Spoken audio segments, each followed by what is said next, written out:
Bom dia, caminhando para um boa tarde. Vou pedir que vocês consigam se sentar para a gente poder iniciar o painel, por favor. Agradeço. Então, mais uma vez, vamos lá. Bom dia, sou Maíra Pimentel, estou como presidente do Conselho de Educação aqui da CRJ, segundo ano do Fórum Rio Empreendedor, fazendo a cidade do Rio de Janeiro aquecer e tendo o tema de educação como plataforma para um processo de transformação e desenvolvimento econômico e social, né? Falando da cidade, estado do Rio de Janeiro. Hoje eu tenho esse privilégio de estar num palco que é um palco diverso, plural, bastante pesado, com muita robustez e competência técnica.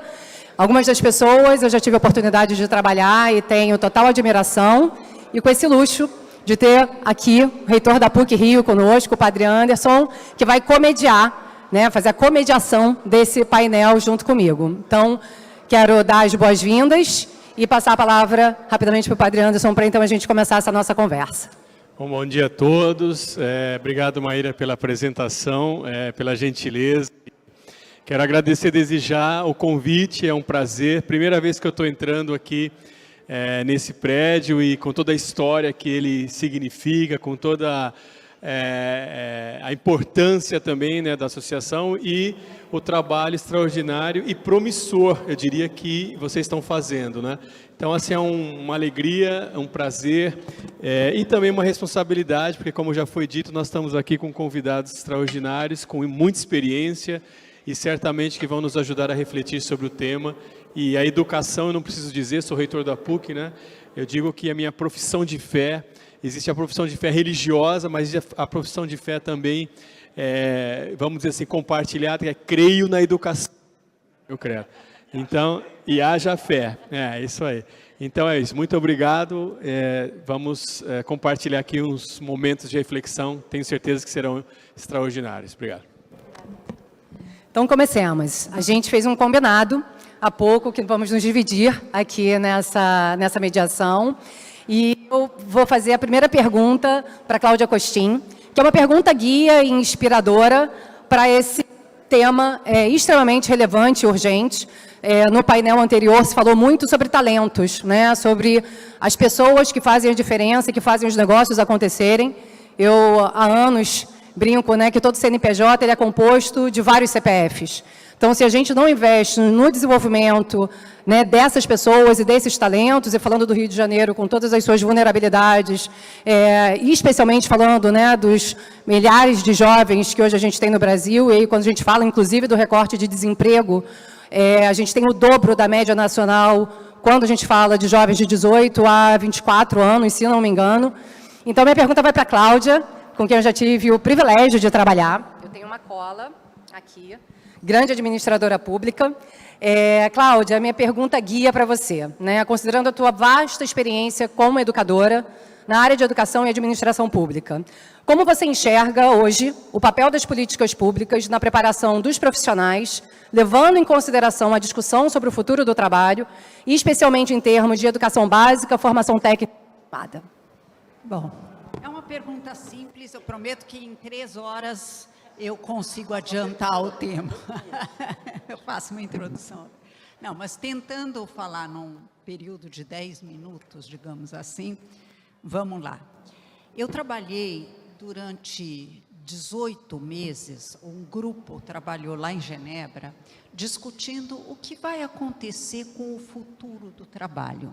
Né, com o advento da inteligência artificial, o que acabou sendo chamado de quarta revolução industrial, como que a gente deve repensar o mundo? A OIT organizou essa Comissão Global sobre o Futuro do Trabalho e eu era a única pessoa entre os 26 membros que olhava para a educação, alguns olharam para outros segmentos. E ficou muito claro qual a tarefa do mundo. Vamos lá, eu já ponho no Brasil. Primeiro que, sim, é verdade que a inteligência artificial e essa automação acelerada vai extinguir muitos postos de trabalho. Osborne e Frey, 2 pesquisadores da Universidade de Oxford, falam de 3 bilhões de postos de trabalho extintos até 2030. Lógico que, como em outras revoluções industriais, outros postos de trabalho vão ser criados. Só que eles vão demandar competências muito mais sofisticadas. E esse é um desafio para o mundo. E o que eu fui olhar? O que os países que têm bons sistemas, e hoje de manhã o Artung falou de benchmarks. Em educação também cabe benchmarks. Quando ele falou, eu não preciso inventar de novo uma coisa que alguém no Brasil já fez. Então, eu não preciso inventar de novo o que países com bons sistemas educacionais já fizeram. Evidentemente, eu vou ter que localizar, adaptar para a nossa cultura, para nossas questões. Mas eles fizeram algumas coisas importantes. Focar o sistema educacional em resolução colaborativa de problemas complexos com criatividade, porque os robôs não sabem fazer isso. Eles sabem cooperar em problemas operacionais e não são capazes de criatividade. Em ressaltar pensamento crítico e pensamento sistêmico. Mas cuidado, pensamento crítico não quer dizer decorar a visão de mundo do seu professor e reproduzir numa prova. É exatamente o oposto disso. Em afirmar cada vez mais competências para viver em sociedade, as chamadas competências socioemocionais, que não são um modismo, é uma coisa muito importante. Desenvolver persistência, abertura ao novo, resiliência e assim por diante. Eles passaram a ter uma educação que ensine a pensar. Aí eu olhei para isso e fiquei pensando, e nós aqui no Brasil, que fomos um dos últimos países do continente americano a universalizar o acesso ao ensino primário, aos anos iniciais do fundamental. No final dos anos 60, quando eu estava na escola no final dos anos 60, o Brasil tinha só 40% das crianças no ensino primário. Toda a Europa já tinha universalizado o ensino primário, os Estados Unidos tinham universalizado, e até a Coreia, do Sul, que era uma retardatária, já tinha universalizado também. Ou seja, nós temos uma agenda ainda do século XX a concluir, que sim, na primeira década do século XXI, a gente universalizou o acesso ao ensino fundamental. Primeira década do século XXI. Nós ainda não universalizamos o acesso ao ensino médio. Muito menos a conclusão. Se a gente olhar para os ODS, os Objetivos do Desenvolvimento Sustentável, o ODS 4 fala que todos os países, os 193 países signatários, o Brasil é um dos signatários dos ODS, tem que assegurar que todas as crianças e adolescentes concluam o ensino médio com aprendizados relevantes e efetivos. Essa parte de com aprendizados relevantes e efetivos mudaram. Então, nós vamos ter que, ao mesmo tempo, alfabetizar direito, que nós não estamos alfabetizando no Brasil, e desenvolver essas competências que eu falei há pouco, resolução colaborativa de problemas com criatividade e tudo mais, e aprender a pensar. Como que dá para aprender a pensar com um turno letivo no ensino fundamental de 4 horas e 13 áreas de conhecimento exprimidas nessas 4 horas? Você aprende um verniz de cada coisa, você não aprende vou pegar assim, aprender a pensar. Você aprende a pensar matematicamente com uma carga horária tão limitada? Você aprende a pensar historicamente com uma carga tão limitada? Você não aprende a pensar criticamente. Então, vai ter que ser uma pedagogia nova, em que, com uma aula que vai ter que durar mais tempo, não é mais o que o Brizola propunha, só de manhã, inspirado no Darcy Ribeiro, que trouxe grandes ideias para nós, que de manhã tem aula e de tarde umas oficinas, ou vice-versa. Não, vai ter que ser uma aula mais significativa. Uma aula mais mão na massa, com mais experimentação, como a Montessori, o Dewey, o próprio Paulo Freire recomendava. Tem que formar para a autonomia. Nós não formamos para a autonomia. Só pode colaborar bem, meus colegas aqui que são empresários sabem disso, aquele que traz a sua contribuição. Então, eu tenho que formar para a autonomia e para o trabalho em equipe junto. Né? Não é desaparecer no meio da equipe, é trazer a sua contribuição. Então, só para concluir a minha reflexão inicial e não tomar tempo dos meus colegas, nós vamos ter que mudar. Alguns brasileiros achavam que nós somos ruins de português, matemática, essas coisas, porque a escola só enfatiza português e matemática, mas nós somos bons de criatividade. Mentira! O último PISA de 2022 fez uma prova específica sobre criatividade. Nós disputamos os últimos lugares entre os países que participaram. Nós somos ruins de português, de matemática e de criatividade. Por quê? Porque criatividade não é ter uma centena de músicos e artistas plásticos e falar que o Brasil é criativo. Não, criatividade quer dizer uma coisa diferente. Pensamento criativo, eu preciso incorporar um repertório e ser disruptivo em relação a esse repertório. E não, eu faço uns desenhos meio polêmicos e eu virei criativo. O mundo do trabalho demanda pessoas criativas que conseguem pensar fora da caixa sem destruir a caixa. Então, com essas palavras, eu termino.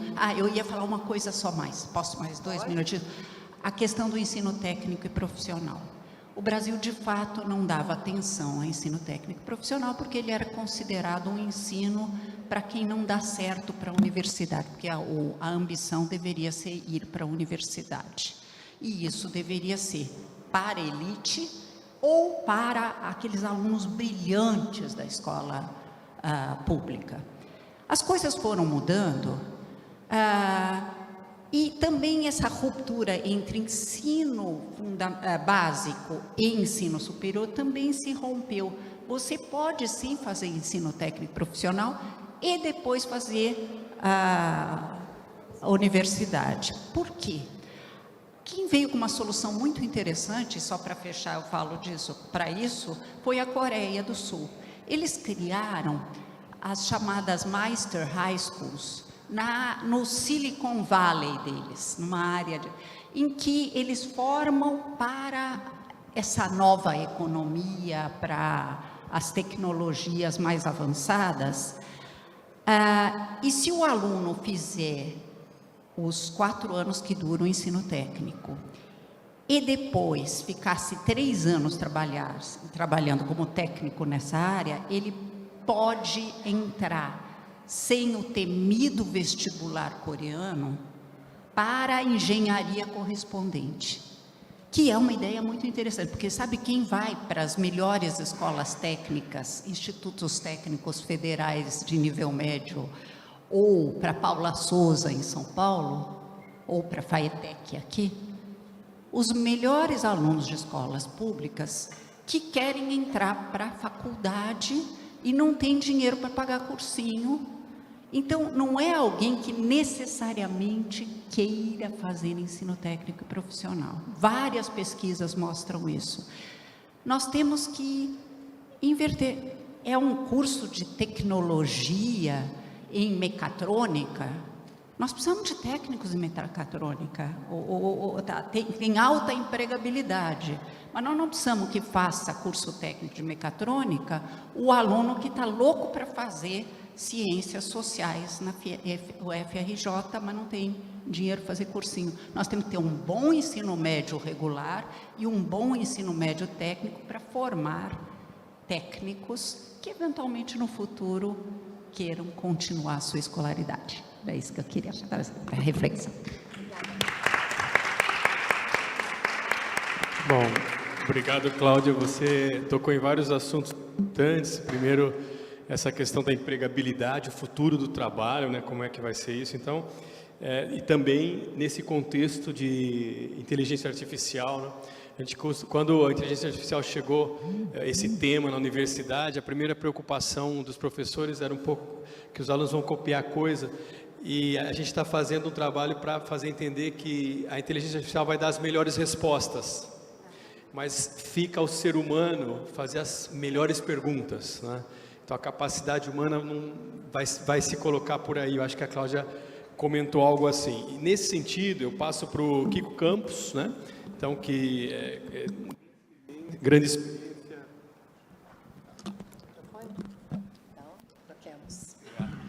experiência no setor do varejo, né, Carrefour. Então, eu perguntaria para o Kiko, tendo presente esse contexto, essas questões de empregabilidade, a necessária qualificação profissional, quais iniciativas o Carrefour tem adotado para enfrentar esse desafio, também tão dinâmico como esse, não é? Especialmente com a crescente digitalização, automação e nesse contexto que foi comentado, que é a educação no país. Muito bem, primeiro bom dia a todos e todas, a quem está assistindo também virtualmente. Bem, primeiro rapidamente o contexto do Grupo Carrefour. Muitas pessoas olham só o hipermercado Carrefour. Nós somos hoje o maior varejista no Brasil, com mais de 132 mil pessoas trabalhadoras em todos os estados. São mais de 1000 lojas espalhadas pelo Brasil. Curiosidades, se fôssemos uma cidade, estaríamos entre as 250 maiores cidades, e se fosse por receita, entre as 10 maiores cidades. Por que eu estou fazendo essa metáfora? Porque há uma responsabilidade muito grande, porque eu tenho mais de 130 mil almas e sonhos num país, como a brilhante professora aqui falou, onde as oportunidades, desde cedo, não são para todas e todos, e cabe às organizações, de alguma maneira, fazerem também esse papel com as pessoas que chegam na organização. Nós, no Grupo Carrefour Brasil, partimos de uma estratégia de simplificar o acesso, porque num ambiente de tanta tecnologia, tanta coisa sofisticada dentro de uma organização, a gente observou que acabava afastando as pessoas de acessar as plataformas de conhecimento, a termos difíceis de entender o que era aquele treinamento, soft skills, palavras importadas. Então a primeira coisa que a gente fez, vou falar um termo técnico, mas é uma arquitetura de educação dentro do grupo, onde, por exemplo, eu tinha 13 escolas de liderança, a gente simplificou para uma. Então fizemos um trabalho, vou chamar de higienização, de simplificar e colocar a ascensão social como grande estrela dessa arquitetura. Como assim, Kiko? O varejo é um dos poucos lugares onde a pessoa consegue, em 3 anos, multiplicar sua renda por 10. Totalmente lícito, tá? Ou seja, por meio do brilho no olho, da fé e da disciplina. As pessoas de boa fé, de boa vontade, quando se deparam com uma oportunidade, elas agarram. E os brasileiros e as brasileiras sabem disso. N situações onde o brasileiro foi desafiado e ele respondeu muito bem. Então, o que a gente pensou? Eu preciso transformar a inclusão produtiva no grande caminho para a educação. Fizemos da seguinte maneira: se você quer aqui no Grupo Carrefour ser promovido, você tem que passar pela escola do Grupo Carrefour. Mas ninguém vai te convocar, você vai ter que querer ir para lá. Evidentemente, percorremos mais de 30 cidades para lançar essa iniciativa. Temos mais ou menos 15 mil líderes na organização e a estratégia foi: 100% dos professores serão profissionais que trabalham no Grupo Carrefour. Para quê? Para que a linguagem, os erros de linguagem, tudo isso seja normal, para que não venha um professor brilhante, mas que ele está, como nós conversamos, Cláudia, às vezes é um doutor, ele vai estar com um nível psicológico e cognitivo muito distante dos alunos. Bem, outro ponto importante: para você se formar na escola, você tem que apresentar um trabalho da sua loja, que ajudou duas coisas: aumentar a satisfação do cliente ou reduzir custo. E por último, se você faltar mais do que 25%, você não se forma e fica 1 ano sem entrar na escola. Um pouco duro, né, pessoal? Mas eu venho de uma geração onde a gente tinha umas regras um pouquinho mais rígidas. E olha que interessante, no primeiro ano, voluntariamente, 2.500 pessoas se inscreveram, 86% se formaram. Para nós, um tremendo orgulho. Dessas 86% que se formaram, 20% foram promovidos em menos de 3 meses. Isso responde ao maior motivador que pode existir no nosso país, que é você poder gerar para sua família um ambiente melhor, principalmente naquilo que 8,9 milhões de brasileiros não têm: um prato de comida em casa decente todo dia. O projeto foi bem, reabrimos esse ano, tivemos 4.770 inscritos, 60% mulheres, 49% pessoas que se autodeclaram negros. Mais do que isso, conseguimos, com essa energia que acaba sendo gerada pelas pessoas, um foco muito grande naquilo que é o mais importante no ambiente, que passam 2 milhões de clientes diariamente. Atender melhor o nosso cliente. Simplificamos o modelo de atendimento por meio da educação. Em 6 meses, implantamos em fevereiro desse ano, alcançamos o NPS, que é o indicador em que os nossos clientes avaliam o serviço e a experiência da nossa loja. Alcançamos o NPS mais alto do varejo brasileiro e o mais alto do Grupo Carrefour do mundo. E o mais importante, com as pessoas tendo felicidade por aprender e por 3 coisas: se sentir inserida, incluída, de uma maneira produtiva e não assistencialista. Segundo, perceber que com pequenas coisas ele consegue sim aprender.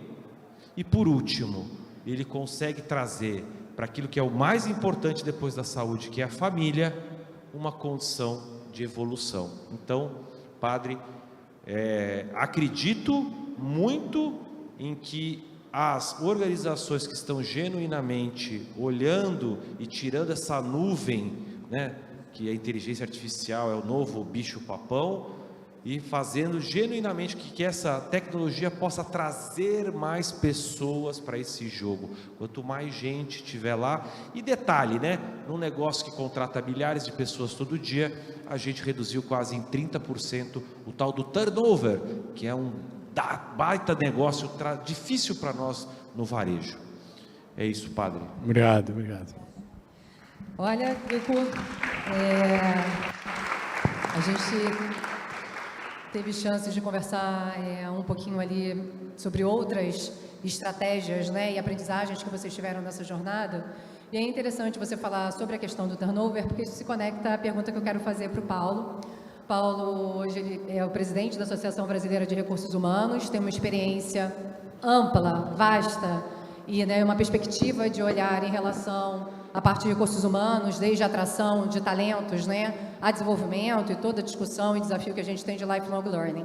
Então, eu queria muito ouvir de você, Paulo, sei que está rolando o congresso, né, a vida está animada, mas o que você tem percebido como tendências em relação não só à atração, né, recrutamento, seleção e atração de talentos para esse mercado que está numa ebulição. A gente tem um desafio histórico também, já são muitos anos, com várias pesquisas indicando que existe esse número absurdo de pessoas desempregadas, mas também muitas vagas em aberto, exatamente por conta desse gap de qualificação e desenvolvimento. Então, acho que esse é um ponto, né, que a gente há anos vem trabalhando para conseguir reverter. E uma outra frase clássica que eu ouço até hoje é que o RH contrata pelo técnico e demite pelo comportamental, que também se conecta muito à fala da Cláudia, quando ela, né, traz a questão do desenvolvimento de habilidades e competências mais comportamentais. Então, a pergunta provocadora tem a ver com o teu olhar sobre tendências e caminhos dentro do mundo corporativo. Bom, boa tarde. Primeiro, duas declarações rápidas. Cláudia, eu nasci em 1960, fiz o meu primário nos anos 60, acabo de descobrir que eu fui parte de uma população privilegiada de apenas 40% das crianças que fizeram primário. E eu sempre disse que a educação fez a diferença na minha vida, né? Então, assim, estou impactado. Obrigado por informar. A segunda é que eu vou comentar um pouquinho sobre a educação dentro do contexto da gestão de recursos humanos e empresarial, sabendo que eu tenho dois profissionais, dois colegas aqui que estão em exercício, né, dentro das suas respectivas empresas. Então, vou falar num contexto mais amplo, né? Eu estou à frente da Associação Brasileira de Recursos Humanos para caracterizar de maneira bem breve. Uma associação privada, por adesão voluntária, sem nenhum recurso que não seja dos associados, dirigida por voluntários. Okay? E eu fiz uma carreira de estagiário a diretor de recursos humanos para a América Latina, fundamentalmente em 3 multinacionais, que me deram o privilégio de ser 3 multinacionais de ponta, as que eu atuei. Quando as pessoas me perguntam sobre a grande diferença de RH nesses quase 50 anos de que eu estou presente, e às vezes eu sou obrigado a responder com uma palavra, eu digo assim, a grande diferença nessa gestão foi amplitude. Vou explicar rapidamente. Nos anos 80, um profissional de recursos humanos chegava numa empresa, eu botava o carro no estacionamento, entrava, e nas palavras da época, né, trancada a porta da rua, eu ia cuidar de recrutamento e seleção, treinamento e desenvolvimento, cargo e salário, tudo palavras da época, né? E hoje em dia, quando a gente chega numa empresa, a nossa pauta vai muito mais além de todos esses temas, então existe uma amplitude de pauta e existe uma amplitude geográfica, porque o profissional de recursos humanos trabalha muito mais influenciado pelo que está do lado de fora dos muros das organizações do que lá dentro. Para ficar fácil de entender, diversidade e sustentabilidade, o mantra, né, do impacto. Então, dado essa amplitude, quando eu assumi a BRH, eu defini que a BRH iria se posicionar e olhar para o mundo baseado em 6 pilares.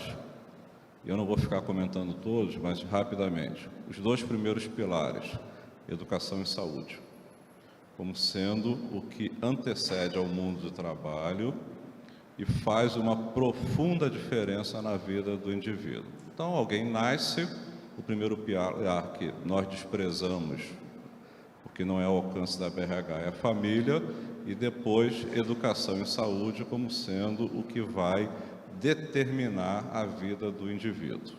E aí ele chega no mundo do trabalho influenciado pelo resultado e alcance desses 2 aspectos. Uma vez que ele ingressa no mundo do trabalho, o terceiro pilar, ele começa a desenvolver e essa atuação vai levá-lo às chamadas lideranças necessárias que nós precisamos dentro das organizações. Então, passou bem pela saúde, passou bem pela educação, está bem no trabalho, se torna naturalmente a liderança que as organizações precisam.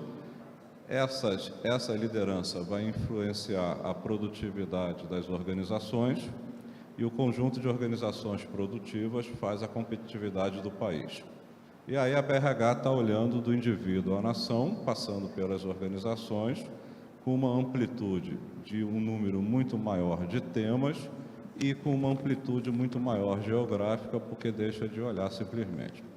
Então, como é que nós vamos tratar? Para se ter uma ideia rápida, nos anos 80, nós tínhamos o centro de treinamento, né? E dos centros de treinamento que as empresas montaram, houve uma evolução para as chamadas universidades corporativas. Algumas, gostaria até de dizer muitas, mas algumas, né, que se mantêm hoje de uma maneira exemplar. Mas essa foi uma resposta das organizações para tentar corrigir a deficiência educacional que era recebida. Só que as organizações não tinham expertise, vamos chamar assim, da gestão pedagógica. Nós não tínhamos dentro das organizações. E aí algumas universidades começaram a naufragar no meio do caminho. A resposta para isso foram as chamadas escolas de negócio. em que nós tivemos uma união entre a potência acadêmica e a potência empresarial para trabalhar a formação. Bom, novamente, prensado aqui por 10 minutos e respeitando. O que nós temos hoje falando do futuro do trabalho? É preocupante, né? Porque a gente não tem, ao longo do tempo, as melhorias necessárias. Eu costumo dizer o seguinte: se você tem algo que não esteja melhorando, tenha certeza que então está piorando, porque imutável não está. Se não está melhorando, ele está piorando. Isso é uma preocupação que nós temos. Mas as soluções, elas existem, a gente não tem a menor dúvida. A grande preocupação que dentro da BRH a gente dirige aos profissionais, novamente, tem 2 grandes profissionais aqui, eu falando de uma maneira genérica, é esse abraçar da responsabilidade sobre a educação, olhando para essas tentativas que já aconteceram, vendo o saldo e melhorando, e trazendo para si a responsabilidade. Quando eu olho para uma universidade de engenharia, mas falando em tecnologia, eu tenho certeza, estou convencido de que daqui a alguns anos alguém vai iniciar uma universidade, uma faculdade de engenharia, em que vai ter um currículo no primeiro ano, e que se esse currículo não mudar, ele vai fazer uma faculdade totalmente ultrapassada, porque nesse curso de 5 anos, o impacto da tecnologia vai alterar profundamente. Então, no que diz respeito à BRH, nós olhamos com esse olhar, né, de entender que existe uma amplitude, que existe uma volatilidade muito grande e que nós temos que assegurar como interlocutores e protagonistas de organização, sem desprezar todos que tem mais ali, abraçar esse papel da educação, porque é o que faz a diferença. E aí não é palavra por palavra, não. O indivíduo que não tem acesso à educação, ele compromete o seu posicionamento profissional, que, por sua vez, tem impacto dentro das organizações e leva ao enfraquecimento desse país. Que essa complexidade não seja desculpa para a gente falar que está difícil resolver tudo, né, e começar a colocar na generalidade. Mas é uma percepção muito grande, e eu estou convencido disso para encerrar, que no meio empresarial, através da figura dos gestores de recursos humanos, e eu viajo pelo mundo inteiro para dizer, fazemos um RH de ponta nesse país, né? Nós temos um papel importante de protagonista para auxiliar nessa questão de educação, que tem um aspecto, vamos dizer, formal e acadêmico, que tem um aspecto da qualificação, que tem um aspecto da preparação específica, quando você está falando de uma empresa que tem tecnologias próprias, né? E nesse mundo diverso. Agora, quero acreditar, né, que a partir desse grupo de profissionais, nós estamos cada vez mais estreitando esses laços entre o mundo acadêmico e o mundo empresarial para dar respostas, porque é definitivamente pela educação de qualidade que a gente constrói uma base de qualquer natureza nesse país, né?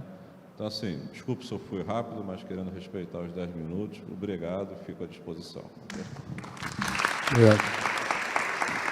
Muito obrigado. Acho que entramos, assim, ao comentário, então, mencionar essa evolução, né, das propostas educativas, né, chegar na universidade, introduz, então, a pergunta para o Robson Campos Leite, que tem uma experiência bastante grande e atualmente está conduzindo aí a Universidade da Petrobras, né? Há pouco tempo, há menos de um mês, tive o prazer de estar com a presidente da Petrobras e aí comentar um pouco também sobre essa importante instituição. Então, eu gostaria de perguntar sobre a formação nesse setor, né, no setor de energia, para os próximos anos, que tem novas perspectivas, todos nós sabemos.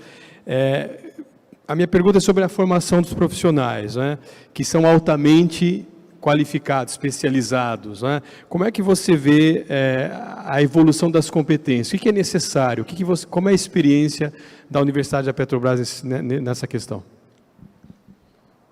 A gente tem alguns desafios importantíssimos nesse momento, e eu queria trazer, talvez, aqui nesse tempo, um acontecimento que marcou muito a história da civilização, para ser um pouco lúdico com relação à necessidade de a gente compreender o momento que a gente está vivendo e dessas necessidades, de quais competências que a gente tem que atuar, né? É claro que quando a gente fala sobre isso, Padre Anderson, a gente se preocupa muito com as novas tecnologias que estão surgindo. Todo mundo aqui está pensando sobre isso. Os grandes especialistas do mundo comparam o surgimento da inteligência artificial ao surgimento da própria internet. Que, aliás, eu estava na PUC, sentado como estudante na PUC, quando a internet chegou no Brasil. E realmente foi algo que impactou profundamente a vida acadêmica, organizacional, enfim. E eu vou recorrer a algumas histórias para vocês compreenderem um pouco essa dimensão. Há um conceito acadêmico de tecnologias disruptivas, que quando ela surge, ela acaba fazendo com que outras tecnologias e até organizações acabam sucumbindo e desaparecendo em função do surgimento de uma nova tecnologia. Para quem é da área de telecomunicações, eu já atuei na área de telecomunicações, o surgimento da voz sobre o IP mudou o paradigma de telecomunicações. Os telefones celulares chegaram no Brasil como provedores de acesso à comunicação. E hoje em dia, se eu perguntar aqui, eu posso, sem ter trazido, mas correr o risco de ficar devendo um livro meu, mas dou um livro meu para quem me disser de cabeça qual o seu pacote de minutos do seu telefone celular. Ninguém sabe, mas sabe do pacote de dados. Se as empresas de telefonia celular não observassem isso e mudassem o seu paradigma e passassem a prover acesso à internet, teriam desaparecido. Porque surgiu a tecnologia de acesso à internet por esse aparelho móvel que mexeu com a sociedade. E há um dado, eu tive agora em junho, em Lisboa, no evento da AHRD, né, Associação de Desenvolvimento de Recursos Humanos, né, um grupo acadêmico de pesquisadores majoritariamente europeus, que estão estudando exatamente o impacto nas lideranças e nas equipes do surgimento dessas novas tecnologias. Eu fui um dos painelistas lá. E eu levei uma história que eu acho que vale a pena a gente recordar aqui para entender, que eu acho que tem que chamar a atenção, sobretudo é bom estar falando para o setor empresarial, que a gente olha muito para a tecnologia, mas nós temos que olhar também qual é a resposta da sociedade para essa tecnologia. No início do século retrasado, é muito curioso essa história, até um pouco engraçada, como que o surgimento do automóvel, ele acabou com a indústria de chapéu nos Estados Unidos. Curioso, né? Como é que funcionava antigamente, antes do automóvel, né? As vestimentas das pessoas eram, dos homens e das mulheres também, sempre tinha um componente do chapéu, não é? Você tinha um homem de fraque, tinha aquele chapéu cartola, e a mulher também tinha um chapéu ornamentado que complementava a sua vestimenta. As carruagens eram altas, e as pessoas ficavam com o chapéu na carruagem. Só que os automóveis, eles surgem com um teto muito baixo, e a pessoa tirava o chapéu, seja o homem ou a mulher, e colocava no banco de trás, porque tinha um acompanhante. E isso fazia com que a pessoa chegasse numa recepção sem o chapéu. Naquela época, chegar numa recepção sem um chapéu, sem uma cartola, é como você, um casamento de gravata, esquecer de colocar a gravata. Todo mundo percebia. Seu chapéu. E aí a pessoa respondia, desculpa, eu deixei dentro do meu automóvel. Vamos lembrar que estamos falando do século retrasado, ter o automóvel era algo fora da realidade. Pouquíssimas pessoas tinham. Naquele momento, você tem um automóvel, morreu a indústria de chapéu nos Estados Unidos. Todo mundo passou a não usar mais o chapéu como vestimento. É uma história engraçada, é uma brincadeira, mas é real. Mas ela mostra também como que a gente hoje precisa olhar qual é a reação da sociedade em relação à tecnologia para entender como é que eu vou me comportar com o meu negócio. E aí entra um papel imprescindível que serve para as universidades corporativas e serve para as empresas também de uma maneira geral e até para as academias. O papel do pesquisador, da academia, porque é ele que vai a campo. A gente tem uma parceria com diversas instituições, a PUC é uma delas, que nos ajuda muito na capacitação dos nossos profissionais. Nós temos hoje 2.300 empregados Petrobras fazendo pós-graduação, seja diretamente conosco na Universidade de Petrobras em cursos nossos, sejam também através de instituições parceiras que constroem conosco cursos de pós-graduação, mas com esse olhar, com o olhar de que o mundo está mudando muito, pessoal, e muito intensamente. Vou dar um segundo exemplo aqui. Vamos imaginar que a gente pudesse pegar uma pessoa que viveu no ano de 1300, conseguíssemos levar essa pessoa para 400 anos depois, o ano de 1700. Ela iria estranhar vestimenta, cultura, hábito, mas iria sobreviver. Agora vamos imaginar que uma pessoa entrou em coma muito jovem em 1984, 40 anos atrás, e essa pessoa acordasse hoje, ela não sobreviveria 24 horas, porque o mundo de 1984 para cá mudou muito, mas muito mais do que em toda a história da humanidade. E isso afeta o ambiente de negócio, isso afeta as organizações, isso afeta as pessoas. Vou fazer a mesma pergunta que eu fiz em Lisboa. Quem, ao sair de casa, entrou no metrô, quem usa metrô, lembrou que deixou o telefone celular em casa, quem voltaria? Pode levantar a mão quem voltaria. Isso, pode levantar a mão, o chefe não está olhando, não tem problema. Pois é. E todos nós fomos criados sem telefone celular. E eu, quando dou aula, eu ainda sou professor, com muito orgulho, muita alegria, eu peço meus alunos desligarem o telefone, mas sempre tem aqueles, né, as pazes que não desligam, né?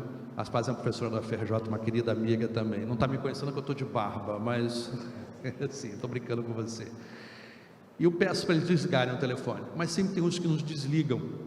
E uma vez uma aluna recebeu uma ligação no meio da minha aula: professor, meu filho está me ligando. Como se fosse assim, o mundo estava acabando para ela naquele momento. Ela saiu, eu deixei ela voltar. Quando ela voltou, eu falei: feliz dos seus pais, que conseguiu te criar sem o telefone celular, sem nem existir o telefone celular.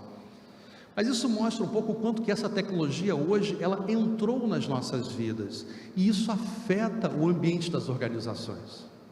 Pessoal, se alguém chegar hoje com a vontade, o desejo de querer assistir tudo que subiu no YouTube em um dia, esquece, isso é impossível. Você vai precisar de 1 milhão de anos, é isso mesmo, o número é esse, para assistir tudo que subiu no YouTube em um dia. É claro que nem tudo que está ali, né, é conhecimento, mas é informação, e isso afeta a vida das pessoas, o quanto que as pessoas estão dependentes da notificação, e aí faz com que a habilidade mais importante hoje, respondendo à pergunta, sejam as chamadas soft skills. As pessoas estão doentes muito mais do que há 100 anos atrás, em função desse cenário, desse contexto. Quando a gente faz um planejamento estratégico, muitas das vezes a empresa, quando é pequena, vocês estão acostumados a fazer isso, você entra numa sexta-feira, num hotel, com o seu time de dirigentes, para sair com um planejamento estratégico na segunda. Quando a empresa é grande, tem que ser uma semana inteira, às vezes um mês inteiro para montar isso. Mas esse exemplo do final de semana é ótimo, porque pode ser que você, ao sair na segunda-feira, a realidade que você está vivendo não seja a mesma de sexta, e todo o seu planejamento estratégico foi por água abaixo. A grande variável que hoje é levada em consideração na elaboração do planejamento estratégico é o quanto nós temos a capacidade de ser resilientes e mudar o cenário, e de compreender que é possível que as coisas mudem e impactem o nosso negócio. Pode ser que surja uma tecnologia nova, que aquilo que a gente fazia há uma semana atrás, hoje já não seja mais aderente à realidade. Eu fico muito preocupado porque sobre a inteligência artificial se criou muito mais expectativas do que efetivamente são realidades que vão se impor. E quem vai dizer isso, de certa forma, é a reação da sociedade. Por isso que o papel dos acadêmicos, seja nas universidades, seja nas universidades corporativas, dos pesquisadores, é imprescindível. Porque o grande profissional do momento hoje é aquele que consegue antever o futuro. E está cada vez mais difícil de se antever o futuro. Eu gosto muito de Fórmula 1, assisto desde muito jovem, gosto, Fórmula 1 e futebol, né, em especial. Sou flamenguista. Bom, ninguém é perfeito, pois é, né? Mas eu gosto muito de Fórmula 1, e eu me lembro que eu quando eu estava na PUC, quando eu era estudante da PUC, em 92, 93, no ano de 1993 surgiu, assim, muito fortemente aquela expectativa no final do ano de 93, quando Ayrton Senna foi para a Williams, e se falava muito sobre melhor piloto, melhor carro, acabou o campeonato. E eu tinha um professor que dizia muito o seguinte, obviamente antes daquela tragédia que marcou profundamente o Brasil, ele dizia o seguinte: então vocês estão dizendo para mim que se por acaso o Senna decidir não correr ano que vem, o Damon Hill já é campeão? Não é bem assim. Então, peraí. Acho que esse talvez seja o grande paradigma, porque hoje a gente vive uma outra realidade. A gente pode chegar e dizer o seguinte: então, se a gente montar uma corrida de Fórmula 1 sem piloto, com inteligência artificial, é tecnologicamente perfeitamente possível fazer isso. Ela vai ter a mesma atratividade do que você tem da Fórmula 1 sem a IA? Claro que não. O mais gostoso da corrida é aquela treta que rola no final ali naquela salinha que eles estão, o mundo inteiro está vendo e os pilotos estão se alfinetando. É aquele que freia depois de todo mundo e acaba errando. É isso. É a relação, a interação entre ser humano e tecnologia. E esse professor da PUC disse na época algo que, por incrível que pareça, sobreviveu por todo esse tempo: nenhuma tecnologia, nenhuma, será mais importante ou melhor do que as pessoas que a usam e que a desenvolvem. Esse talvez seja o grande segredo, porque por mais que você tenha a reação da sociedade, e obviamente os dirigentes de empresas hoje têm que estar atento como é que a sociedade vai reagir àquela tecnologia. Há 20 anos atrás, quando surgiu a tecnologia de enviar SMS, né? E é curioso que essa tecnologia, o surgimento do envio de SMS num tecladinho minúsculo, acabou com a indústria de teletrim, né? Todo mundo aqui que tem mais de 40 anos já deve ter tido um mob, né? E de imaginar que há 40 anos atrás o bip, você só recebia um recado que você tinha que ligar para alguém para saber que recado era aquele. Isso é inimaginável, isso não tem muito tempo. Quando surgiu esse envio de tecnologia por mensagem, por dentro do celular, acabou com essa indústria. E muita gente na época disse: para com isso, imagina você redigir um texto usando aquela tecnologia. Eu me recordo a primeira vez que eu fui para fora do país, antes da Petrobras, eu trabalhei na Xerox, trabalhei na TIM, trabalhei em diversas empresas, e a minha primeira viagem internacional foi pela Xerox, e quando eu cheguei foi no ano 2000, nos Estados Unidos. Eu fiquei muito curioso que os telefones, quando você ligava para, ligue para a IBM, era IBM e um número. Como é que se digita IBM? Aí que eu olhei, aí que eu entendi por que os tecladinhos tinham aquelas letrinhas. Porque você digita, tem um nome, chama-se tecnologia T9. Era inimaginável que há 30 anos atrás fosse virar uma febre o envio de SMS só com um tecladinho de 9 dígitos. E virou e revolucionou o mundo. Por quê? Porque a reação da sociedade em relação àquilo foi algo espetacular. Por isso que é fundamental o envolvimento da academia nas pesquisas. E aí eu incentivo, não há nenhum projeto de país que vá para frente sem 3 pilares de um triângulo: governo, obviamente, o setor empresarial e a academia. E eu provoco aqui os setores fazerem o que nós fazemos na Petrobras: estabeleçam convênios e parcerias com a academia para fazer pesquisas, para dar agilidade ao negócio de vocês. Isso é fundamental. E junto a isso, obviamente, a formação profissional. Mas não é, quando a gente fala em formação profissional, vem na cabeça de todo mundo uma formação profissional do técnico, né? Formação profissional com conteúdo. Não, formação de soft skills, formação de habilidades, porque a questão de saúde mental hoje está muito fragilizada. Precisamos, eu dou cursos na Petrobras para liderança, temos convênios com uma série de instituições que estão conosco. Eu sou um dos professores, eu sou gerente, mas também sou professor. E eu falo sempre para os meus alunos, eu começo perguntando para os gerentes da Petrobras, que são meus alunos, se eles fazem terapia, e dizendo que essa é a prescrição fundamental para o bom exercício da liderança, que você, para fazer a própria inteligência emocional do Daniel Goleman, o primeiro passo é o autoconhecimento. É impossível você se autoconhecer sem terapia. Então, é esse conjunto, esse arcabouço de soluções que dá os números da Universidade Petrobras, né? Nós acabamos de receber um prêmio dado pela instituição, pela CCU, né, que é o Global CCU, né, que é a Organização Internacional de Universidades Corporativas do Mundo. Acabamos de receber o prêmio de melhor universidade corporativa do mundo, competindo com empresas francesas, europeias, alemãs, enfim, americanas também.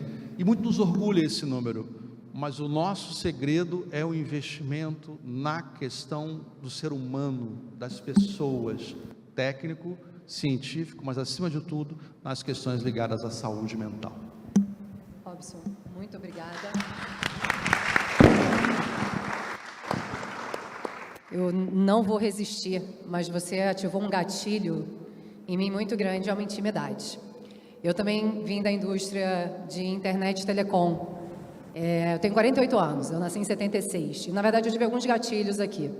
Primeiro que a minha mãe, educadora da rede municipal de Nova Iguaçu, ela faleceu em 2008, eu encontrei uma carta que ela tinha escrito, dirigida à secretária de Educação do município na época, assinada com outros 10 educadores de Nova Iguaçu, pleiteando mais recursos para a melhoria da qualidade de ensino dos jovens daquela região, no momento que sequer universalizado estava. Então, acho que isso já fala do tamanho do desafio e do abismo e do senso de urgência em relação à educação. Mas o gatilho íntimo e mais divertido é meu marido. Quando eu comecei a trabalhar com telecom, num spin-off da TIM, era tudo SMS, né? E ele falava assim para mim, Maíra, é óbvio que isso não vai vingar. Imagina se alguém vai mandar texto, podendo ligar. Então, ele hoje se autoflagela dizendo, quer saber de tendência e de inovação? Pergunta para mim, porque eu certamente sou um visionário, né? E pegando o gancho da sua fala, e falando da intimidade aqui, e dessa fala sempre divertida do Cláudio, você falou muito sobre a questão das soft skills, né? E aí também me conecto com a fala da Cláudia Gostin, quando ela resgata que no PISA, né, desconstruímos a tese de que somos o país da criatividade, né, da adaptabilidade, da flexibilidade. Somos, mas talvez não estejamos usando isso ou aferindo isso e desenvolvendo isso da forma correta. E aí eu vou trazer um gancho aqui para o Godinho. O Godinho, ele, além de presidente do IBEU, é presidente do Conselho de Recursos Humanos aqui, da CRJ, e uma pessoa muito generosa comigo, porque eu sou nova na casa, como presidente do Conselho de Educação. E o Godinho já está aqui há muitos anos, então ele é muito generoso e ele vem me orientando, assim, né? Eu recebo feedbacks muito positivos, eu faço questão de explicitar isso aqui. E a gente vai terminar e encerrar o painel de hoje, para inclusive abrir para perguntas. E eu queria muito te ouvir, porque hoje você está como presidente do IBEU, mas você tem um repertório, uma bagagem bastante ampla dentro do universo empresarial. E quando a gente fala de soft skills e habilidades comportamentais, a gente vai para um nível de subjetividade também muito grande. Então, é muito difícil para a gente, né, se eu não tenho um objetivo de aprendizagem claro e eu não consigo avaliar, fica até complexo da gente poder montar estratégias para desenvolver isso no longo prazo. E aí me lembra muito a discussão até sobre o retorno do investimento que é feito em ações de treinamento, desenvolvimento, em estratégias de lifelong learning, porque como é que a gente fala de efetividade e de crescimento de resultados de negócio ligados a toda essa discussão que tem a ver com o desenvolvimento de pessoas? Perfeito. Primeiro, boa tarde a todos. Queria fazer um agradecimento especial ao nosso presidente, José Vilar, agradecer pelo convite, a Maíra, agradecer, Padre Anderson, a todos aqui, né? Agradecendo a vocês, estou agradecendo a todos aqui, ao Kiko, a Cláudia, ao Robson, ao Paulo, que é um amigo de longa data. Mas eu acho super interessante o que você falou, Maíra, porque, para mim, a questão, quando você traz isso para dentro das competências da empresa, logicamente buscando a questão do desempenho empresarial, eu acho que uma coisa que algumas empresas ainda não se tocaram é que a gente tem que internalizar na cultura organizacional um pedaço, uma cultura de aprendizagem contínua. Se você não internalizar isso na empresa, se não tiver isso dentro dessa tua cultura, você vai ter dificuldade o tempo inteiro, porque nem todos os colaboradores vão estar tão dispostos assim Aliás, a cultura, né? Eu trabalhei com uma pessoa uma vez, que era o presidente de uma multinacional, que falou uma coisa para mim que eu nunca me esqueci. O que é cultura organizacional? Ele simplificava e falava que cultura organizacional era o somatório do comportamento das pessoas. E eu acho que é isso mesmo, né? Então, a gente tem que olhar, eu acho que tem muita empresa que não reconhece muito bem a sua cultura. É muito comum você fazer um diagnóstico de cultura e perceber que a cultura é diferente do que você imaginava, mas isso não tem problema. É importante, então, traçar uma meta de cultura, que seria, se isso já estiver dentro da cultura, você vai trazer isso by design, né? Essa questão do trabalho das competências, dos upskillings, reskillings. E eu acho que quando você para pensar isso, né, a gente começa a ver também que muito disso depende da governança, né? Como é que você traça essa meta? Quando você traça essa meta de cultura, você tem que fazer esse fitting já desde a contratação, recrutamento, seleção, como você tem que contratar já pensando na cultura que você quer chegar. E eu sempre falo também, fazer uma pontinha disso com o ESG, né? Eu acho super importante o G do ESG, porque é o que te permite trazer, se você não foca na governança, essas questões, as suas atuações no E, as suas atuações na questão social, elas vão ser muito spot. Então, o ideal é que você consiga trazer a visão do ESG e da aprendizagem contínua já no teu modelo de negócio, né? E aí fica tudo muito mais fácil. Agora, nós estamos numa dificuldade, estamos passando uma revolução muito grande, né? Quando o Robson falou, né? Poxa, está cada vez mais difícil, né? Está cada vez mais difícil prever o futuro, né? Quer dizer, matematicamente, o futuro vai trazendo, esse futuro é agora, né? O máximo que você pode fazer é muito melhor você lidar com o que você tem agora do que tentar prever o futuro. Logicamente que você vai adotar, mas a gente já tem digamos assim, um desafio enorme com o que se apresenta, né? Que é uma mudança constante.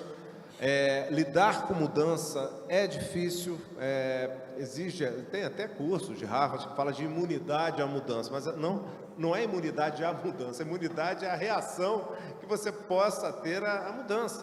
Então, a mudança é todo dia, é diária, e o RH deve ter, junto com os gestores, uma responsabilidade muito especial de uma curadoria, olhando muito claramente quais são as competências que devem ser tratadas, quais as competências que devem ser desenvolvidas, mas esse trabalho de curadoria vai ser cada vez mais cobrado dentro da empresa. Não é apenas falar, não, a gente fez uma parceria aqui, a gente vai fazer uma série cada um vai ter que cuidar, logicamente, existe a responsabilidade individual do autodesenvolvimento, mas as empresas têm que fazer o papel dela também, ajudar nessa construção, né? E parece que é uma coisa já batida e não é. Volta e meia você vê que faltam competências, principalmente quando a gente fala de soft skills. A Cláudia falou uma coisa que me chamou muito a atenção, que é aquilo, né? Pensar fora da caixinha sem destruir a caixinha. E falar nisso, eu acho que o maior desafio, talvez, por incrível que pareça, o mais disruptivo, é você lidar com isso tudo, mas mantendo uma responsabilidade humanística. Isso é que eu acho que é muito difícil. Chega a ser disruptivo em algumas empresas, você trabalhar a humanização dos processos, a humanização da gestão, porque é um momento de muita ansiedade. Estávamos conversando, Cláudio, um pouco antes daqui, sobre a questão da quantidade de telas hoje em dia, né? Nos remete, a quantidade de telas é absurda, principalmente até para as crianças, né? Isso é um gerador de ansiedade enorme. E nós temos essa ansiedade dentro das empresas. Não é à toa que nós temos questões como o burnout, que já é considerado hoje em dia uma doença de cunho do trabalho, né? E lembro muito bem, quando o Paulo fala também a questão dos pilares, né, coloca lá a educação e a saúde, só mais recentemente que eu tenho visto a questão da saúde psíquica dos colaboradores ser tratado com um pouco mais de profundidade. Até algum tempo atrás era muito mais fácil afastar a pessoa, e não necessariamente é o melhor caminho, nem para a pessoa, nem para a empresa. Você tem que trabalhar essa flexibilidade, né, de horários ou o que seja, para reconduzir uma pessoa da melhor forma possível, depois de qualquer questão de saúde. Então, falo dessa questão da humanidade na gestão, né, porque é um momento de muita agitação, né, quando se coloca, né, a quantidade de cargos, né, que vão ser perdidos e aqueles que vão ser realocados também, né, quando você fala do Fórum Econômico Mundial, já se previa lá desde 2022, né, que até 2025 teríamos 80, fora os extintos, os 85 milhões de cargos que teriam seu escopo extremamente mudados.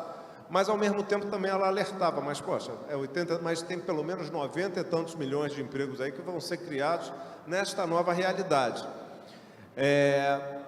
E a gente tem que acalmar as pessoas também.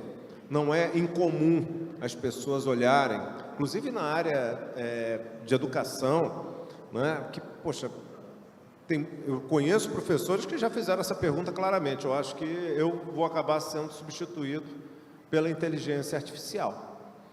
E aquela resposta que não é minha, eu ouvi e replico, não, você pode ser substituído não pela inteligência artificial, mas por alguém que saiba lidar melhor com a inteligência artificial do que você. Então, é um momento de uma construção conjunta que traz também muitas oportunidades, né? Então, a gente fica angustiado demais, porque é mudança constante, e mudança gera estresse, mudança gera ansiedade. A gente tem que lidar com isso, né? Eu não sei se foi o Robson ou se foi o Kiko que falou da questão da terapia. Falta terapia, falta muita terapia. Isso digamos, é importante a gente olhar, né? Porque a terapia ajuda também a pessoa a lidar com a realidade, ou se aproximar da realidade da melhor forma possível, né? E você tem que aproximar para resolver problemas. Eu falo o seguinte, na empresa a gente tem problemas o dia inteiro, o tempo todo, é o normal, e a gente tem que lidar. Então, depende de você fazer um problema, te tirar completamente do sério, te tirar do equilíbrio. Como é que você lida com isso, né? Eu, particularmente, gosto de me aproximar, de fato, dos problemas, só chegando perto a gente tem o contorno ideal para saber por onde vai começar, mas tem que se aproximar. Só que em determinados momentos, isso serve para qualquer outra coisa, é difícil, você tem que evitar se aproximar daquilo, não é o momento certo de se aproximar daquele problema, você tem que fazer um planejamento para isso, mas sempre no radar. Mas enfim, Maíra, não vou me estender aqui, eu tinha trazido um roteiro, mas deixei no carro junto com o meu chapéu, né? Aqui, como você falou, Robson, mas eu gosto muito dessa discussão do futuro dos empregos, porque já é agora. Quando fala de inteligência artificial, eu estou lidando volta e meia com ações assim ligadas à inteligência. No nosso marketing lá no IBU, a gente lida o tempo todo com inteligência artificial. Na educação agora, a gente lida com, a gente está com projetos de tirar dúvidas de alunos por inteligência artificial. Então, você tem muita coisa a ser feita, né? E eu me lembro, o padre Anderson falando, eu como professor, assim que começou a inteligência, eu recebi uma ferramenta, que a ferramenta era o seguinte: tive muita honra de ter dado aula na pós-graduação da PUC, da UFRJ, de engenharia. Eu recebi uma ferramenta numa outra instituição, que era assim, para você ver se foi utilizado a inteligência artificial. Isso caiu, porque o fato de utilizar ou não a inteligência, como que você vai utilizar? Como o padre Anderson colocou muito bem, são as perguntas, né? São os engenheiros de prompt, mas também não sei se eles vão, porque daqui a pouco já tem inteligência artificial para fazer o prompt também, né? Para competir com o engenheiro de prompt, a inteligência artificial já faz o prompt. E eu fico imaginando, Kiko, quando você falou do tamanho do Carrefour, o tamanho da responsabilidade. Como lidar com essas qualificações todas, né? E manter uma gestão humanizada, né?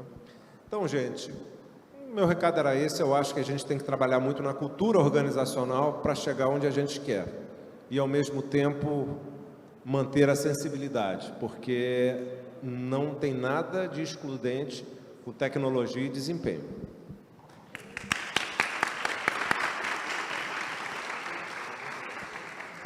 Isso, então, bom, super obrigado a todos. Acho que a gente está bastante inspirado, né? Eu gostei muito da provocação de parcerias com o mundo da educação. Acho que a gente tem tudo para crescer juntos, né? Todos tocaram nesse ponto, com esse olhar humanista, enfim, trabalhar o ser humano.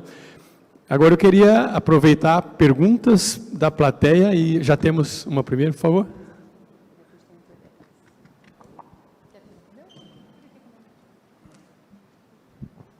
Eu não podia deixar passar essa oportunidade. Obrigado a todos pela presença.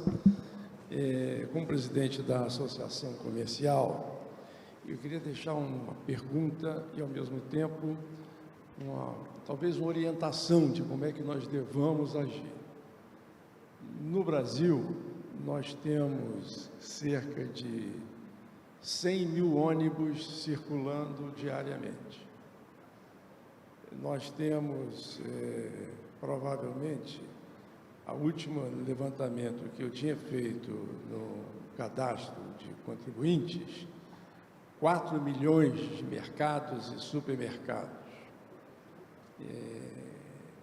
Postos de gasolina, são mais de 100 mil postos de gasolina. Eu acho que esse é o número que eu tenho. Não sei, o nosso representante da Petrobras pode me dizer.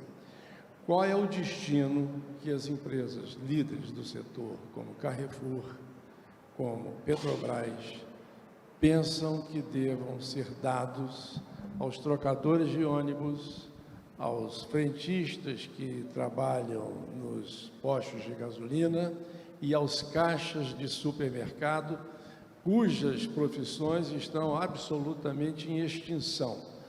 O que nós vamos fazer no Brasil com esse estoque de pessoas que trabalham há anos nesses segmentos e que não estão qualificados para uma outra posição, se essas organizações líderes como essas, ou a PUC, que é uma grande organização nacional que muito me orgulha, meus filhos lá se formaram, se nós estamos pensando e o que a Associação Comercial do Rio de Janeiro poderia estar fazendo, Godinho, para ajudar a transformar essas pessoas em cidadãos plenos. Gostaria, Kiko? Bem, do lado do varejo, quase 60% da força nossa é formada por pessoas que atuam na linha de frente de caixa. O que a gente vê é que mesmo com a criação de postos de autoatendimento no caixa, que há um percentual grande de pessoas que têm essa ambição, a gente vê também um movimento muito ligado à humanização, tem uma tendência grande, a gente fez alguns testes, que é o caixa devagar, que é o caixa que a pessoa quer ir lá para trocar ideia. Então, eu acho que há uma pressão, e evidentemente não estou aqui dizendo que não há necessidade, como a professora Cláudia falou, de fazer a qualificação, atualizar o software de todos nós e essa população toda. Agora, muita calma que eu estou com pressa, né? A gente tem que fazer um trabalho sustentável e principalmente inclusivo, porque há majoritariamente uma quantidade de profissionais que não conseguem nem sair do analfabetismo funcional. Então, a gente tem que ir no basicão, trazendo estímulos conectados à evolução profissional, porque é só você ver pela média de pessoas que leem, que fazem cursos, a gente não tem aqui uma grande população, culturalmente falando, com essa ambição de estudar tudo. Então, muitas pessoas, por exemplo, parei de dar aula no curso de graduação, porque muitas pessoas estão lá só querendo pegar o diploma, não está querendo aprender, né? Com certeza o padre deve ter casos muito mais interessantes. E, no caso de posto de gasolina, eu também acho que é um baita de um desafio, porque a gente não tem resposta, pelo menos não sei. Eu ia fazer uma brincadeira, dizendo que pode fazer pergunta fácil também, não tem problema, né? A gente também. Mas a pergunta ela é muito boa, porque toda pergunta ela traz na sua alma uma provocação, e essa é extremamente positiva. Eu fico muito feliz de ver essa preocupação, porque é um problema da sociedade, não é um problema só do setor empresarial, e é muito bacana a gente estar falando sobre isso, porque é óbvio que há riscos e há problemas, e obviamente que a gente precisa se preocupar sobre isso. É uma preocupação que tem que ser de governo, não somente, é uma preocupação que tem que ser do setor empresarial, mas não somente, é uma preocupação que tem que ser da academia, mas não somente, e dos sindicatos, seja o sindicato patronal, seja o sindicato laboral. Eu gosto muito do modelo alemão da relação com os movimentos sindicais, onde você vê sindicatos, por exemplo, sentados à mesa, cobrando do setor empresarial o resultado da empresa, o faturamento, levando o balanço e questionando por que o lucro foi menor. Quer dizer, é uma outra mentalidade, é óbvio que é, mas a gente pode chegar lá também. E esse último ciclo que a gente viveu no Brasil, a gente perdeu algo que é muito importante, que a gente precisa recuperar, que é a capacidade de dialogar. A gente perdeu isso. E a gente dialoga com quem pensa diferente.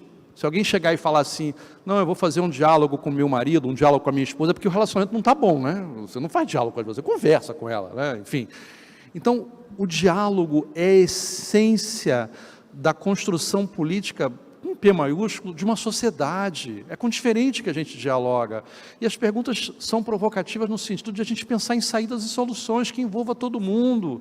Poxa vida, por que a Noruega é melhor que o Brasil? Por que a Suécia é melhor? Porque a desigualdade é menor, mas isso é muito pouco, tem que ter mais. E o que é mais? É responder esse tipo de pergunta num grande fórum e debate. Eu acho que esse talvez fique aqui uma boa provocação da gente se preocupar com isso, porque a minha resposta vou envolver aqui indiretamente a Cláudia, que talvez seja a que tem mais experiência na área de educação aqui de todos nós, né? Mas é a educação. Não tem saída. Mas a educação não é um jargão político simples, porque a gente está no momento de campanha eleitoral, as pessoas estão falando sobre isso. É educação de verdade, com prioridade de verdade. As pessoas efetivamente se preocupando em que o Brasil se torne um país em que o orçamento reflita a educação como algo essencial. Quando você vê um jornalista perguntar, poxa vida, mas aqui está aumentando muito o custo, o arcabouço fiscal vai ser prejudicado, porque tem mais professores? Será que essa é a melhor pergunta mesmo? Será que essa é a nossa... Qual é a preocupação que a gente tem que ter? Educação como algo essencial, porque através de uma educação de qualidade pública e privada, com o Estado criando condições para que isso se alcance, é que facilita a gente chegar nesse ambiente em que a tecnologia venha para construir, não para, obviamente, prejudicar. Mas é claro que a resposta foi muito simples, um problema que é muito complexo, e eu não acredito nesse tipo de coisa. Eu acho que respostas complexas têm que ser dadas para perguntas complexas através da academia, de reflexões e debates. Talvez um grande debate sobre esse tema seja uma grande saída. Eu só queria agregar um ponto aqui, que é a parte da pergunta do presidente José, que diz respeito ao papel da associação comercial em relação a isso. Eu assisti hoje de manhã a fala do Paulo Hartung, que é uma pessoa que eu admiro há muitos anos, e acompanhei tudo que foi feito lá no Espírito Santo, mas ele corretamente comentou que ele não veio lá como salvador da pátria, e ele contou com uma mobilização da sociedade civil, e essa mobilização partiu do Espírito Santo em ação. Então, respondendo a parte da sua pergunta, qual o papel da associação comercial, eu julgo que o papel é fundamental. Nenhuma sociedade tem boas políticas educacionais e um bom sistema educacional quando a sociedade não se envolve. Quando os empresários, e aqui eu vou falar específico, não é só os empresários, não são só os empresários que precisam se envolver, mas eu vou falar porque estamos no ambiente... Quando os empresários não se interessam pela qualidade da educação. E, desculpe, qualidade da educação quer dizer três coisas. as crianças estarem na escola, continuarem na escola e aprenderem. São as 3 coisas. Se a gente tem que preparar esse novo mundo, porque eu sinto muito, algumas profissões desaparecem. Eu vi os copydesks dos jornais desaparecerem. Desaparecem, tem profissões que... E não tenho dúvida que caixa de supermercado, mais rápido ou mais devagar, também vai desaparecer. Talvez vai ficar aquele para... Nós idosos, quando vamos lá, queremos bater papo com caixa, ou não sei. Não, mas eu estou falando daqui a 20 anos. Talvez fique não vai. Eu morei fora tempo demais para não ter percebido que em vários países desapareceu caixa de supermercado, de farmácia e várias outras funções. E nos postos de gasolina não existe. Então, o que nós temos que fazer? Sim, a associação comercial pode começar a pensar em, junto com a política pública, preparar a população para uma educação melhor, cobrar de governos, do governo do Rio. Saíram os resultados do IDEB agora. Segundo o PIB do país, uma das educações mais vergonhosas é a do Estado do Rio. Eu não estou falando só a rede estadual, os municípios, tirando o município da capital, a grande maioria se saiu muito mal, é um desastre. Então, sim, cobrar e também incentivar o que se chama internacionalmente de upskilling, reskilling, preparar essa força de trabalho para isso. Desculpa. Isso, obrigado. A gente só vai organizar um pouquinho, porque está excelente, mas a gente, para aproveitar a opinião de todos, né, a participação, tem mais uma pergunta aqui e depois mais uma aqui. Quer fazer o comentário? Pode ser. E em seguida a gente passa... José, a sua pergunta foi ótima e eu só queria fazer um comentário, né? Exatamente na parte da associação comercial. Eu acho que a associação comercial, ela, e sem nenhuma rasgação de seda, eu falo porque eu conheço a associação e frequento há muitos anos, ela está num esforço enorme para fazer uma outra associação comercial, né? Mas eu fico pensando o seguinte, da mesma forma, né, eu presido aqui o Conselho Empresarial de RH, de Gestão de RH, e desenvolvimento organizacional, e a gente tem muita liberdade até para desenvolver os projetos. Lá a gente está criando, por exemplo, uma formação para jovem aprendiz voltada para turismo, né? Eu já conversei com o Sávio, que é o presidente do Conselho de Turismo, a gente já está trabalhando com uma empresa que é provedora de aprendizagem, né, para cursos de jovem aprendiz. Isso olhando para uma digamos, de um dos pontos fortes, né, aqui do nosso estado, principalmente da nossa cidade, que é a questão do turismo. Mas eu fico pensando, dentro da tua pergunta, que é uma pergunta voltada para grandes empresas, para varejo, a gente está aqui hoje com a Universidade Petrobras, estamos aqui com a PUC, entre outros. Pode-se pensar em alguma coisa aqui, alguma formação, alguma universidade, digamos assim, do varejo, uma universidade do comércio, né? Em parceria, se parcerizando com universidades corporativas ou com universidades abertas, né? E outras instituições de ensino, olhando exatamente o que falta. Porque existe esse gap de educação, está claro, né? Mas o que a gente pode fazer na formação profissional? Né? Então, isso pode ser uma coisa interessante. Obrigada. Acho que é esse. Mauro, eu vou te pedir para fazer, só por uma questão de organização e horário, eu vou te pedir para fazer sua pergunta, se você puder eleger uma pessoa para a resposta, e aí a gente encerra com a sua pergunta, pode ser? E outras pessoas, eu até me comprometo a pegar a pergunta e compartilhar com o grupo e responder, tá bom? Por favor, Mauro. Primeiro, eu sou membro de alguns conselhos aqui na Associação Comercial, eu fico muito feliz em poder ver o debate de altíssimo nível. Parabéns, Maíra, parabéns, padre, e todos vocês que participaram.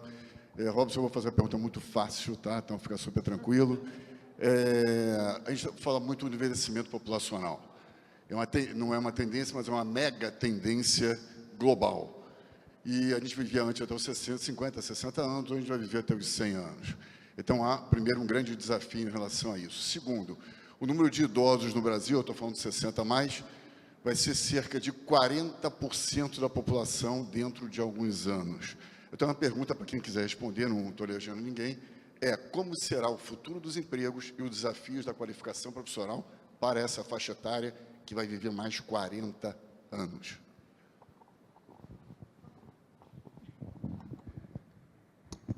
Bom, nós estamos vivendo uma transição demográfica acelerada e ela é particularmente acelerada no estado do Rio de Janeiro, né? Sem falar na cidade do Rio, que é mais acelerada ainda. A taxa de fecundidade da mulher está em 1,3, né? Como países europeus. Isso gera, sim, problemas, mas eu vou falar de uma oportunidade que isso gera. Quando eu falei que não dá para ter um ensino em 4 horas, no ensino fundamental, lembrem que isso gera uma oportunidade, a transição demográfica. Cada ano, na rede municipal do Rio de Janeiro, entram 2.000 crianças a menos do que no ano anterior. Ou seja, a gente pode colocar a rede em tempo integral, como os outros. Nenhum país que tem bons sistemas tem 4 horas de aula, eles têm turno único. As crianças estudam de 7 a 9 horas na escola. Então, a gente vai poder, em vez de falar do problema, eu vou falar de como a transição demográfica pode ajudar a educação, para a gente poder colocar todas as crianças na escola em 7 horas, pelo menos, aqui no estado do Rio de Janeiro. Excelente. Agora, a última pergunta, por favor. Boa tarde já, parabéns a todos pelo painel. Eu queria fazer a pergunta ao Paulo Pimenta, já que ele é o presidente do RH. E o meu problema é muito simples. As empresas grandes que precisam que as pessoas voltem a estarem nos seus postos de trabalho. Eu percebo que é difícil isso, voltar à normalidade. Já estamos aí, depois da pandemia, temos mais de 2 anos, que já acabou, ou está acabando, mas parece que vai voltar. Então, Paulo, qual é hoje a realidade? Porque, por exemplo, a Petrobras já tomou a decisão e decretou. Nós, da Firjan, também já tomamos a decisão de voltar. E eu tenho vários aspectos positivos e temos, obviamente, que pensar que algumas atividades se prestam a serem feitas de forma híbrida ou em casa, mas gostaria de ouvir os profissionais. Obrigado. De maneira sintética, o que a gente tem é um quadro muito mais amplo nesse momento, porque se você pensa, por exemplo, no engenheiro, que pode desenvolver de sua residência, através dos recursos apropriados, né, todo um projeto, a gente está falando numa capacidade técnica e numa maturidade profissional para fazer no home office. Quando você pensa em, por exemplo, em montar um carro, você tem que falar obrigatoriamente. O que acontece hoje é um fenômeno que está todo mundo fazendo home office nos carros, né? Porque está todo mundo em casa e o trânsito está parado. Então, mas o que a gente vê, falando sério, é uma flexibilidade muito maior e uma solução muito mais pulverizada. Então, não adianta nos preocuparmos em tentar arranjar novos padrões amplos, porque a gente não vai encontrar. As organizações vão ter que responder realmente dentro de sua demanda. Tá? E só para finalizar em 30 segundos, em respeito ao José, o presidente, sem responder a sua pergunta de maneira exata, mas sendo um alento, nos anos 80, 90, se dizia que o robô a figura do robô ia tomar o emprego do homem e que hoje, em 2024, as fábricas seriam totalmente escuras, sem luz, porque a máquina não precisaria de luz para trabalhar. Então, a gente também tem na história, José, um alento para dizer o seguinte: existe uma capacidade de adaptação, de movimentação dessa questão. A grande preocupação também, juntando com o que nós estamos falando, é que a tecnologia, ao invés de tomar o emprego, ela está num processo de escravização. Então, a gente está sendo dominado no nosso tempo, inicialmente, por responder à tecnologia, piorando com a nossa saúde mental, né? Para responder. Então, os parâmetros foi dado. Então, historicamente, a gente tem, assim, uma análise em que a preservação do emprego se deu, apesar do impacto da tecnologia, e vai mudar. O que nos assusta é que a resposta é conhecida, que é a educação, ou seja, essas pessoas que têm dificuldade hoje, quer no supermercado ou quer dizer, a movimentação delas, infelizmente, talvez se dá por ser absorvida num mercado semelhante e não por uma condição de conseguir ser preparada para poder ir para um mercado melhor, né? Mas, assim, são questões que a gente tem só para responder, porque é fundamental, né? O que você está falando é uma preocupação muito grande. Desculpa se eu não fui assertivo, né? Mas a gente está diante de uma pluralidade, realmente, de soluções muito grande. Agora, pensando em várias capitais que a BRH está presente, que a gente dá, esqueceu-se, nesse momento, a ideia de pegar soluções que sejam amplamente absorvidas, né? Quer dizer, as empresas, de uma maneira geral, pela sua natureza, pela sua atividade, pelo grau de maturidade da população, pela definição do modelo de liderança e cultura, está determinando, né, por si só, a forma de se trabalhar nesse mundo, né? E a gente tem que ver quais vão ser as consequências em termos de relações trabalhistas.